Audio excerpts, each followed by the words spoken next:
பெருமாளின் முதல் அவதாரம் மச்ச அவதாரம் பகவத்கீதை மற்றும் புராணங்களில் குறிப்பிடப்பட்டுள்ளது. இது 10 தசாவதாரங்களில் முதல்வதாகும்.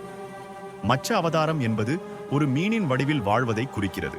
புராணக் கதையின்படி பகவான் விஷ்ணு மச்ச அவதாரத்தை எடுத்தது மனு என்ற மன்னனுக்கு உலகத்தை பாதுகாக்க உதவுவதற்காக. மனு ஒருமுறை ஒரு சிறிய மீனை தனது குடத்தில் வளர்த்தார். அந்த மீன் பெரிதாக வளர்ந்ததால் அதை ஒரு பெரிய குளத்தில் விட வேண்டிய சூழல் ஏற்பட்டது. பின்னர் அந்த மீன் பகவான் விஷ்ணுவாக வெளிப்பட்டது.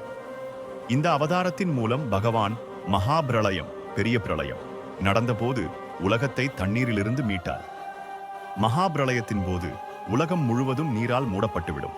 அதிலிருந்து உலகம் மற்றும் உயிரினங்களை மீட்டு பாதுகாப்பதற்காக பகவான் மனுவுக்கு ஒரு படகு கொடுத்தார். மனு மற்றும் அனைத்து உயிரினங்களும் அந்த படகில் பாதுகாக்கப்பட்டனர்.